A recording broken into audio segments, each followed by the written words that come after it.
Everybody like, hey, are you ready to go? Ready to go? Everybody like, hey.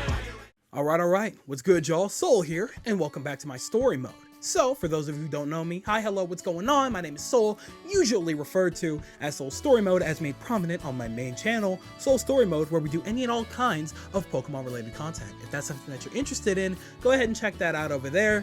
Links to that channel everywhere on this channel, just everywhere. It's impossible to miss almost. So, if it wasn't obvious, whatever I end up titling this is going to be my personal top 10 games that I've played in 2023. This is my top 10 list. These are games that I just had a hard time either putting down, or there was just something that hooked me enough to make me think about these games over and over again throughout the course of this year. Or maybe I played it super recently and maybe it's super biased or something. I don't know. There might be one game on this list like that, and you'll probably see what it is later.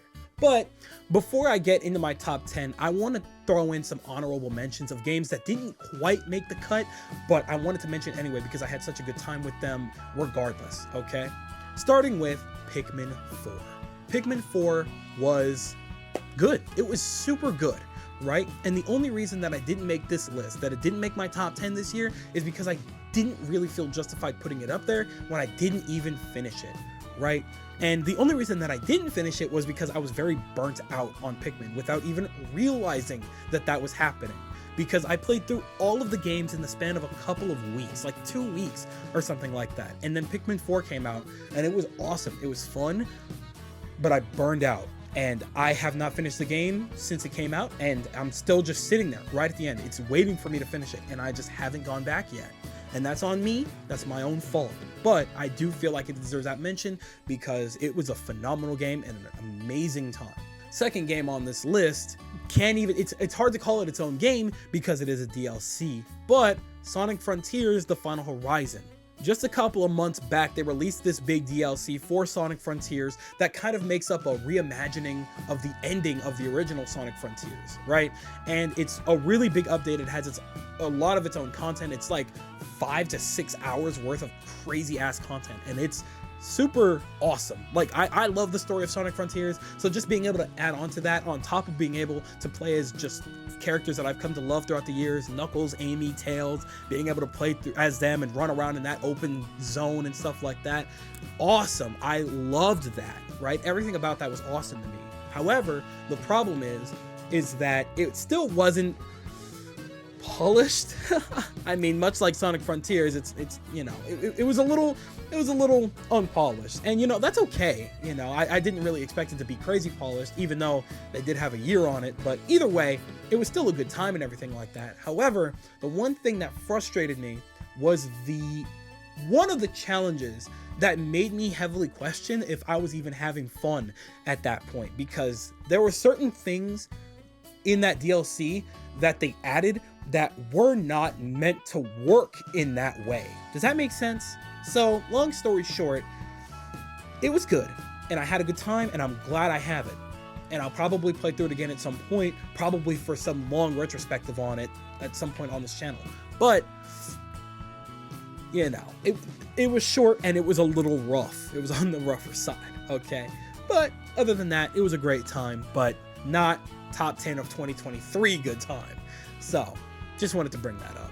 And then my last mention is going to be Metroid Prime Remastered. This game was awesome. I had an amazing time with it, and I didn't expect to that much, especially because it was shadow dropped. Did not expect that to be a thing at all, but I'm super glad that it happened, and I'm super glad that I finally got the opportunity to play this legendary series that I never got to get my hands on when I was younger, because I had no interest in Metroid when I still had a working Wii, unfortunately. So I never got to get my hands on the original trilogy. Was kind of hoping they would have dropped the trilogy on Switch, but whatever. Either way, it was a very well done remaster. It was a very good time, and getting into Metroid when I did allowed me to really understand what was going on, and it was a very, very fun time, because personally, while I do like my 2D games, 3D games kind of do it for me more. And so this spin-off with Metroid Prime, it's what had me the most interested, especially because we've all been waiting on Metroid Prime 4 for a very, very long time. But at the very least, it's good to know that probably by the time that comes out, we'll most likely have all of our Metroid Prime remasters. But either way, this was a solid time, and I just had to bring it up because this game was really, really good, even as a remaster. Okay, so now that all of that is out of the way, let's finally get into my top 10 games of 2023. And be patient with me, because I want to talk about these games, and I ramble a lot. These games had me by my heart at some point, and I just really, really like to ramble about stuff that I love. You know how it is, right? And this is my channel, so we're gonna do what I want to do. So, strap in. And let's get it going. The first game on this list actually surprised me as well, with Sonic Superstars. Like I said a moment ago, usually 2D games aren't usually my go-to, and even with like one of my favorite franchises in Sonic the Hedgehog, the 2D entries I'm whatever about. Sonic 1, 2, and 3, Sonic 3 Knuckles, all of that. Like, it was okay. Like, those games are good, but I grew up on 3D Sonic. I didn't really grow up as heavily on 2D Sonic. 3D Sonic is what has my heart. The story, the unique characters, the unique plots, and stuff like that. The 2D games didn't really give me that. And, in the case of Sonic Superstars, that's kind of the same thing. However, that gameplay was really fun. I had a very good time playing by myself, because I've heard here and there that the multiplayer isn't really all that. And I gotta say, I'm glad I was able to play by myself, because I was able to, fully experience what the game was meant to be. Right, getting all the Chaos Emeralds and all their unique abilities, even though I didn't use them all that often, being able to use Supersonic, being able to go through these really unique worlds and areas and zones and levels. It was surprisingly just well made. You can tell there was, there was some rushed areas here and there in terms of development, of course, but for what it is, it was a very, very fun game for me. I had a great time with it, and it's definitely one of those games where I can just mindlessly I'm not really doing nothing. Maybe I just need something in the background to play while I'm, doing something else or whatever. And hey, Sonic Superstars is just easy to just pick up and just zoom, you know what I'm saying? And there's so many different ways to experience it, because there's so many different levels with different paths that you can take and different characters that you can use that all have their own unique abilities. And so it makes for some pretty damn good replayability, believe it or not. So, I can see myself coming back to that game multiple times, you know what I'm saying? And hell, I put this on my list even though I technically didn't finish the extra bonus final secret boss and stuff like that. I know what it is. I got spoiled because I didn't even know it existed, but it's cool that it's there, and it's very cool that I have the option to go back and do that if I want to, because I could just as easily pick that game up now as when I started playing it when it first came out. Overall, I think that Sonic Superstars was a great time, and while I definitely am more enamored with 3D Sonic, I think that 2D Sonic definitely deserves more time in the limelight, and hopefully Sonic Superstars can really boost that. Next on the list here is Super Mario Bros. Wonder. Yeah, another 2D game that I didn't think I was gonna like as much as I ended up liking it, right? Especially because, and this is why it's higher up than Sonic Superstars, I kind of got everything that I wanted from Super Mario Bros. Wonder that I would have wanted from Sonic Superstars, right? So many unique levels, so many unique ways to play, a lot of different characters that unfortunately were only more so skins than anything else. I definitely have my problems with Super Mario Wonder, and we'll talk about that another time. But for what it is, it had a lot to offer, and it had a lot of heart. So much love and care went into it. And you can tell when the developers were just messing around. When they found something that they liked and they made work, you can tell that they wanted to do it again and again and again. You could see that in the level design, and it's so intricate, and it's so just full of passion and love and fun from these developers. And it's games like this that make my heart warm when it comes to game development, right? Because I want more games to have love like this. I want more games, especially in the AAA space, to be passion projects for these developers. I want them to be having fun with it when they're developing these games like we're having fun with it when we're playing these games. And you can definitely feel that with Super Mario Wonder and its unique art style that they finally got after years of that same BS with new Super Mario Bros. I'm so glad they strayed away from that and gave this series and its 2D games its own unique art style for once. And I'm so happy that the game came out the way that it did. Super Mario Bros. Wonder was such a fun time, and I want to talk more in depth about it down the line, but I'm glad that it was one of the games that I really put some time aside for this year, because yeah, that was a sick ass game for sure. Just a little bit higher up on the list, we have Fire Emblem Engage. This one, I'll be honest, I kind of forgot about because it was so early in the year, in January, that I didn't even think about it. It's been so long, right? However, at the same time, the reason that this game is so like higher up on the list than the previous two is because the other two didn't really have much of a story to drive me is in terms of playing, you know what I mean? The other two games were driven solely by their gameplay.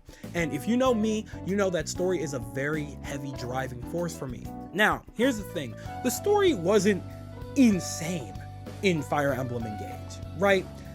And, I can attest to that. That story was not crazy, but it did exactly what it set out to do in my eyes. It was meant to be a celebration title for all these many years of Fire Emblem as a franchise, and because of that, it did exactly what it set out to do, giving us all this ring mechanic where our character can fuse with these many different popular awesome characters throughout the franchise of Fire Emblem's history. You know, Marth, Lucina, Chrom, all these crazy characters that we've known for years, and it's so awesome to see that. Okay, I had a good time with Engage because I have to look at the facts here. Engage has some of the most fun mechanics I've ever played in a Fire Emblem game. Even though it's missing a lot of the primary elements from Fire Emblem games, like the romance aspect and stuff like that, I still had a great time getting to know all of the units, getting to know my troops, getting to know these characters. Even though they weren't in the strongest story of all time, they definitely had their own unique stories going on that I think were personally very worth listening to, and I had a good time getting to meet them. Even characters that I didn't know that were rings from previous Final Fantasy entries. Final Fantasy is crazy. Fire Emblem entries. It was good to get to know them, and I had a very good time with that. And then the gameplay aspect is just so fluid and so smooth, and I really like the art style that they presented in this one, and hope that we have something as just colorful as this game here going into the next big Fire Emblem game, because this game just looks so pretty to me. I love the aesthetic in this game, and it had me by the heart for sure. And so overall, it had a fun story that did exactly what it set out to do, and it had an awesome gameplay style that I very much enjoyed, which is why Fire Emblem Engage is 8 on my list. Now we're really hopping into some RPG stuff, because next on the list we have Sea of Stars. The moment I laid eyes on this game when it was first announced in either a Nintendo Direct or a PlayStation State of Play, I don't remember where I first saw it, right? But I saw a glimpse of it somewhere, and I said, I'm going to be playing the crap out of that for sure whenever it drops, because that art style is delicious. I love the sprite work in this game. I love the animation style in this game. I love the art and the colorfulness, and it was just so easy on the eyes that I knew the moment I looked at it, I had to pick that up for myself. And golly, was I glad that I did, because that was a hell of an adventure. I fell in love with the characters, I fell in love with that story, I was already in love with that art style, and man, that gameplay for an RPG, as somebody that grew up, not exactly grew up, but played a lot of RPGs like Mario and Luigi and Paper Mario, yeah, I mess with that gameplay style heavy. You can definitely see the inspiration from that, and it really shows, and they did an amazing job with it, and man, I had such a good time with it. And it was the first game that I played when I got my new Xbox as well, so thankfully I was able to get it on Game Pass, so I was able to play it the moment I booted up my Xbox. It was great.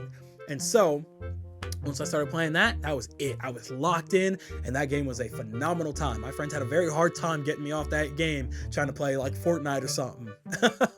But Sea of Stars, absolute masterpiece of an indie game. Keep it up, you guys. I can't wait to see what you guys do next. Next on this list is, of course, another RPG. Dare I say, the RPG. Final Fantasy 16.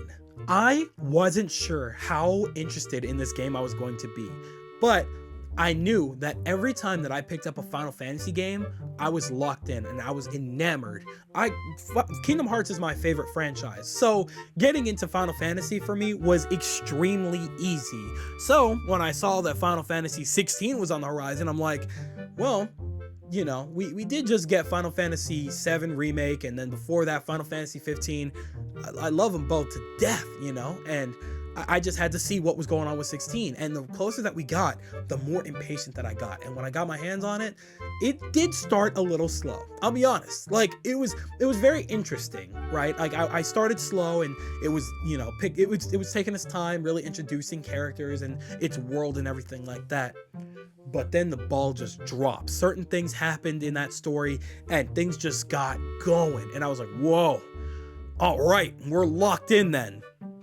And I found myself having just the most incredible time with this story, with these characters, with this world. So much so that Clive is definitely in my top 5 Final Fantasy characters of all time. He's not number 1. I'm sorry, Cloud takes that spot any day of the week, you know, and then there's Zack. But, you know, we'll talk about that another time. But Clive, I love that character so much. All of these characters have become so endearing to me, and the DLC just came out recently, and I haven't had as much time as I would have liked to play it, but I will be getting around to it soon, and I'm really looking forward to it. But Final Fantasy 16 was an incredible experience, and some of the hardest one-liners I have ever heard in a Final Fantasy game. My goodness, Ben Starr, you absolute demon. Do it again. Do it again. You beast. Final Fantasy 16 is absolutely amazing, and you know what? I'm just gonna go ahead and say it. I can't believe it didn't have a spot in Game of the Year. Crazy that it wasn't a nominee, but hey, you can only fit so many goats up there. You know what I'm saying? So we'll move on from that. But Final Fantasy 16, absolute easy number 6 spot. So I'm sure for an RPG fanatic like me, for anybody that knows me, you know I'm an RPG fanatic. You got to be wondering, like, what topped Final Fantasy 16? And, you know, I shock myself. I truly do shock myself when I say that HiFi Rush starts my top 5 of 2023. Yeah, I didn't see that coming either. HiFi Rush was such a blindside, just shot in the dark, that not a single person could have expected at all. Nobody saw this heavy combo Devil May Cry style game that's just so fluid and unique, with its art style and its rhythm-based combat being so damn good. I just came out of left field. Absolutely, just all of a sudden it just kind of popped around the corner and said, hey man, Papa's home. And I said, what? My friends guided me toward this game immediately because they know my style of game. And once I picked it up, that was it. I couldn't believe this game shadow dropped. No hint, no records of its development at all. And then it just dropped.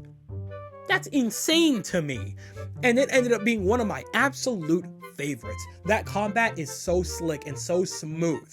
The characters are so fun and so interesting and so unique, and they all have their own stories. That story in of itself, it felt more like a Saturday morning cartoon, you know what I mean? But it was a very well fleshed out and fun Saturday morning cartoon, one that I could definitely just see myself playing over and over and over and over and over again. And there's so many different and unique ways to get into the combat, and there's so much replayability in which, easy top 5. Easy. I had so much fun with this game, it was ridiculous. My friends were shocked that I was still playing that game for as long as I was.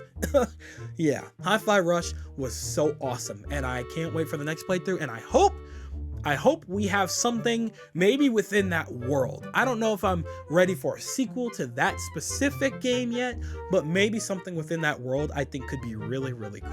But overall, HiFi Rush, just an awesome, excellent time. And I can't wait to see what happens with that, if anything else happens with that. Number 4 is something that you would think would probably be higher on this list, but I had to put it at number 4. But, you know, that's still top 5 is still pretty damn good. Spider-Man 2.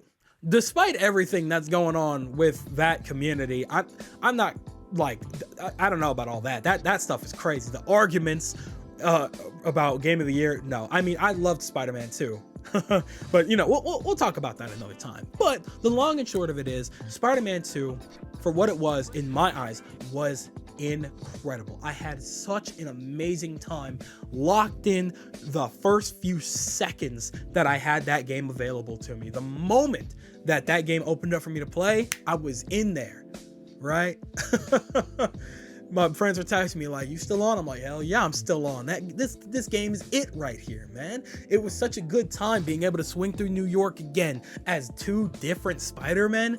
Absolutely excellent transition into the way they did that, by the way. Love Miles, love Peter, love getting to know all these other characters and seeing all these familiar faces again. Getting that story, oh, love it. I had such a good time getting to know a lot of these characters and just getting to know their unique takes, you know, their unique versions in this very specific story, you know, because obviously, you know, Insomniac had to come up with their own version of the universe, and I'm very happy with their version of the universe, despite what people may say. Yeah, you know, there were some things here that were a little rushed and stuff like that, especially near the end, and, you know, there were some sponsorships that definitely shouldn't have been taken so hard into account that it was made a permanent suit in the game. But, you know, other than that, awesome time. Incredible time with Spider-Man 2. I'm definitely going to be playing on the hardest difficulty one of these days when I feel like wanting to kill myself. So one day I'll hop into it. But for what it was, Spider-Man 2 was awesome, and I can't wait for 3 because it's inevitable. So I'm gonna go ahead and leave it at that.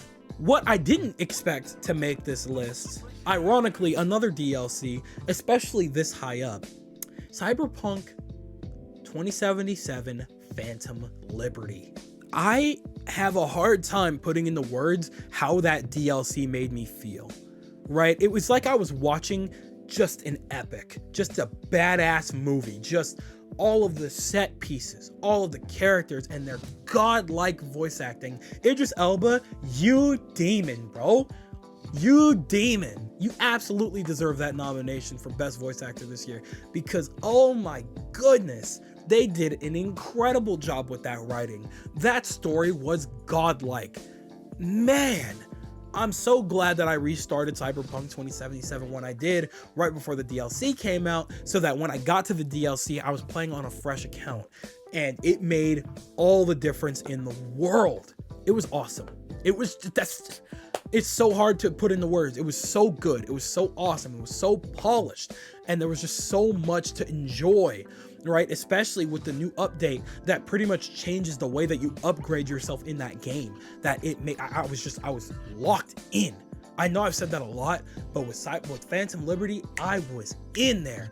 I never knew what was gonna come at me next. And on top of that, they added so many different quests, and they added so much stuff to do. It was, man, what I would do to relive Phantom Liberty. The DLC in of itself was so good. It could have absolutely been some kind of crazy standalone if it wanted to. Or if they wanted to, they could have made like a special movie or like a 5-part series out of that or something for like a show.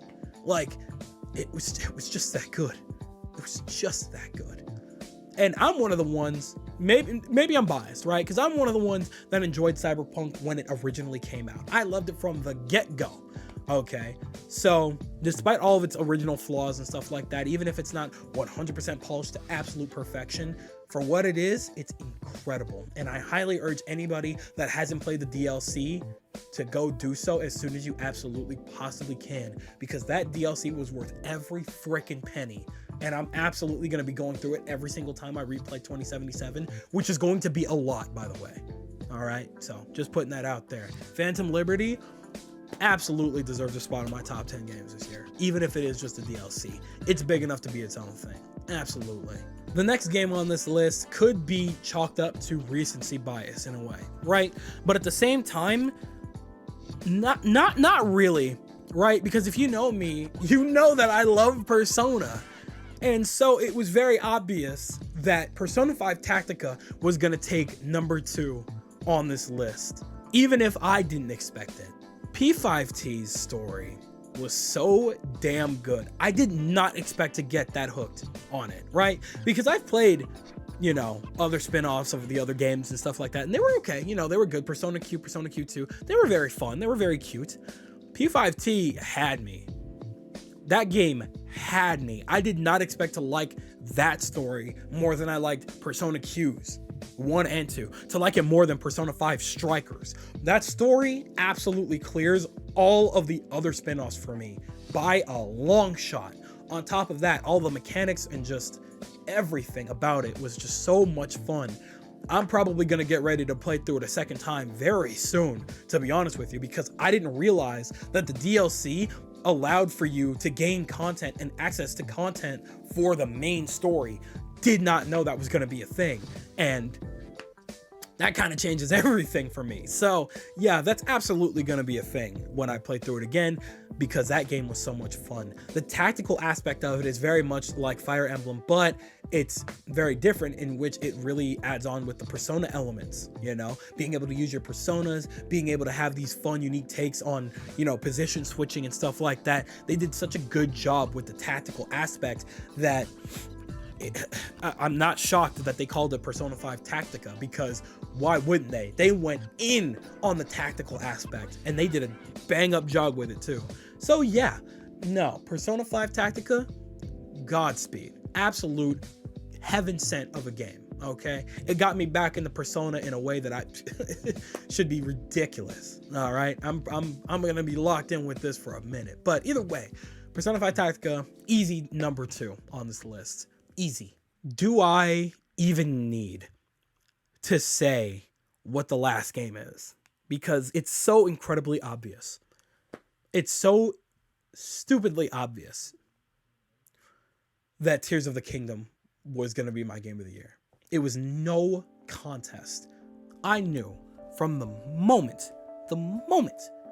we got the name, that was it. I was certain that if it weren't for the fact of Baldur's Gate 3, because obviously Baldur's Gate 3 was God sent, those developers went balls to the wall, right? But if it weren't for Baldur's Gate, it would have been a Zelda sweep.